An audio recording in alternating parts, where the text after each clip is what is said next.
पुरी जिला काकड़पुर निर्वाचन मंडली विधायक तुषारकांति बेहरा काकड़पुर ब्लॉक अधीन कुंडेई पंचायतर बाजपुर ग्राम में 3 गोटी प्रकल्पर उद्घाटन करिसेंति। ग्रामांचल विकास को जोड़िबो एही सबु प्रकल्पर बोली विधायक कहिथिले। काकड़पुर ब्लॉक अधीन कुंडेई पंचायत बाजपुर ग्रामर सिठसाही कोठघर पर कृष्णनगर पाटना रे विकसित गांव विकसित ओडिशा प्रकल्प रे 4,30,382 टंका निर्मित वासुदेव भोग मंडप शेष वासुदेव महिला समिति गृह उद्घाटन करथिले।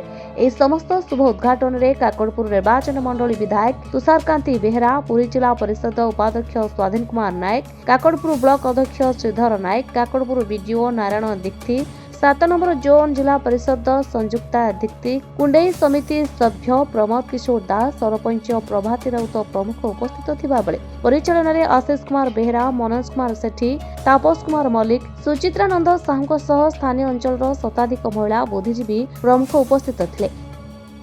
आम ओडिशा नवीन ओडिशा गोटे प्रोजेक्ट काम कंप्लीट होगी थिला, उद्घाटन हो पार नाला एवं बाजपुर एम जो कृष्णनगर पाटना वासुदेव महिला समिति सेटा कंप्लीट होगी थिला, ताकू आज उद्घाटन करागला। प्रथमे काकड़पुर ब्लॉक प्रथम विकसित गाँ विकसित ओडिशार गोटे प्रकल्प 4,30,000 टंकार आपण भोगमंडप जस्ट बर्तमान विधायक बीडीओ चेयरमैन एवं उपाध्यक्ष महोदय एवं जिला परिषद सरपंच नोमिनी वार्ड मेंबर समस्त गहन आज शुभ उद्घाटन होती।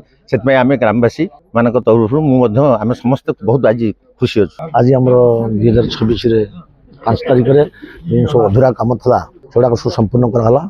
कुंडेई ग्राम पंचायत बाजपुर ग्राम ये आम महिला समिति घर एवं भोग मंडप एवं गोटे कोठ घर सब गुड़ाक आज उद्घाटन कराला। खुशी लगुच जहाँ आज लोक मान कार्य सब आसो।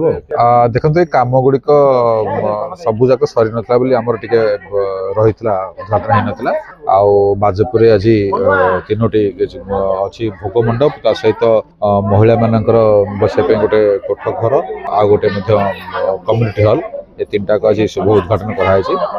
बाजपुर ग्रामवासी समस्त धन्यवाद देवी। समस्त मिलित उद्यम काम को संपन्न कर लोक मान हित में कार्य लगे। सहित जो भोग मंडप से कौन भी गोटे प्रोग्राम हेल्ले खाया पीवा पाखापाखि 150 लोक बस।